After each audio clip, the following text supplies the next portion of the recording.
Alhamdulillahi Rabbil Alamin. Assalatu wassalamu ala asrafil anbiya'i wal mursalin Sayyidina wa maulana Muhammad wa ala alihi wa sahbihi ajma'in. Amma ba'du. Segala puji bagi Allah, salawat dan salam bagi Rasulnya. Hadirin sebangsa dan setanah air yang kami muliakan, mental adalah pedang utama manusia untuk mencapai suatu kejayaan. Jika mental dan tahta karakter mulai terjaga, maka generasi bangsa Indonesia siap menghadapi tantangan dunia. Namun hadirin, tanpa sadar, saat ini Indonesia telah terjajah, bukan secara fisik, tapi malah jatuh dalam gaya baru imperialisme, di mana kehidupan penuh dengan hedonisme. Nilai-nilai keluhuran budaya terlupakan, korupsi terjadi berbagai bidang, dan kemaksiatan semakin transparan.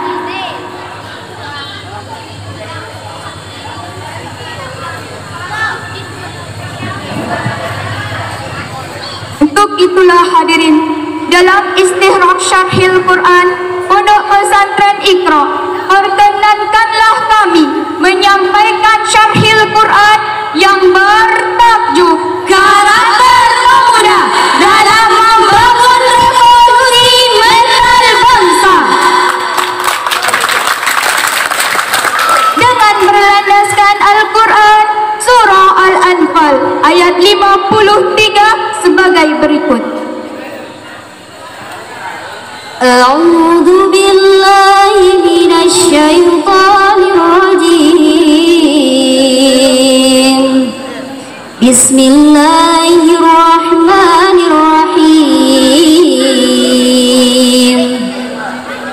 Dzalika bi anna Allah lam yakun mughayyiran ni'matan an'amaha ala qaumin hatta yughayyiru ma bi anfusihim wa anna Allaha sami'un alim.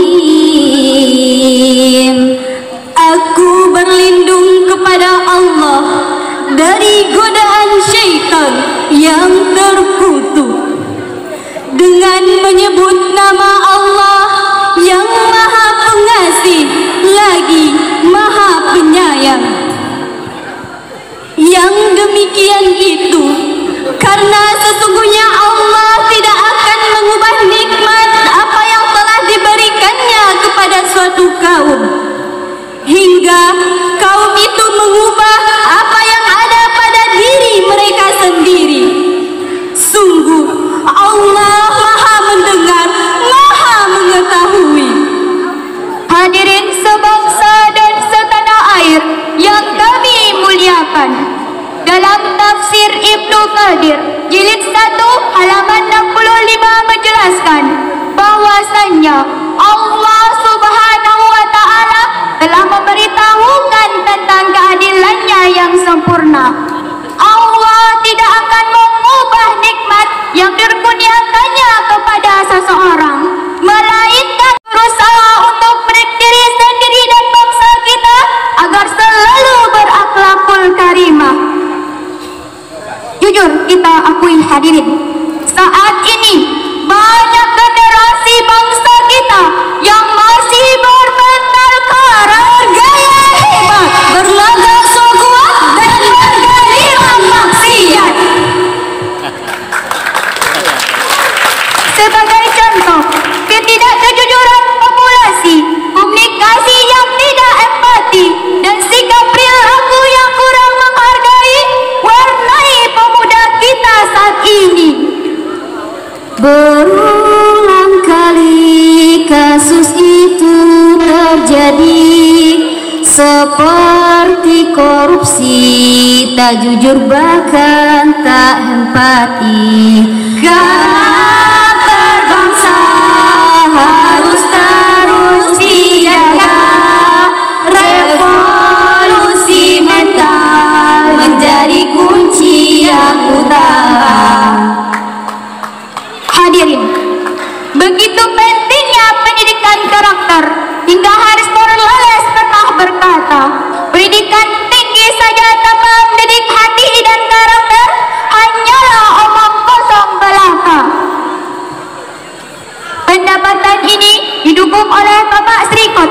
dalam bukunya Educating Karakter bahwasanya pembinaan karakter adalah hal yang utama untuk menentukan masa depan bangsa.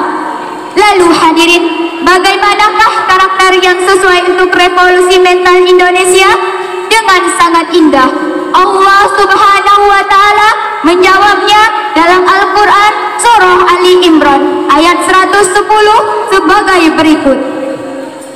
Kuntum ummatun ukhrijat lin-nasi ta'muruna bil ma'ruf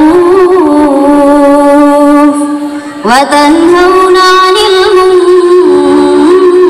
munkar wa tu'minuna billah walau amana ahlul kitabi lakana khairul lahum minhumul mu'minuna wa aktsaruhumul fasiqun. Kamu umat Islam adalah umat terbaik yang dilahirkan untuk manusia, karena kamu menyuruh berbuat yang makruh dan mencegah yang mungkar dan beriman kepada Allah. Sebagaimana ahli kitab beriman, tentulah itu lebih baik bagi mereka. Di antara mereka ada yang beriman, namun kebanyakan mereka adalah orang-orang fasik. Maha benar Allah dengan segala firman-Nya. Hanya kita umat Muhammad sallallahu alaihi wasallam adalah umat terbaik yang dipilih Allah untuk menghadapi tantangan akhir zaman. Karakter yang sesuai untuk revolusi mental Indonesia adalah amal ma'ruf nahi mungkar.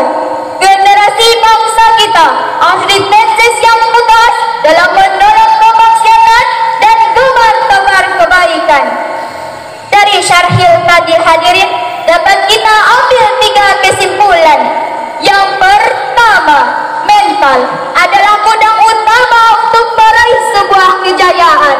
Dan yang kedua, revolusi mental dapat diwujudkan melalui pendidikan karakter. Dan yang ketiga, amal ma'ruf nahi mungkar adalah salah satu contoh yang bisa diterapkan di Indonesia. Demikian syarhil yang dapat kami sampaikan, semoga bermanfaat.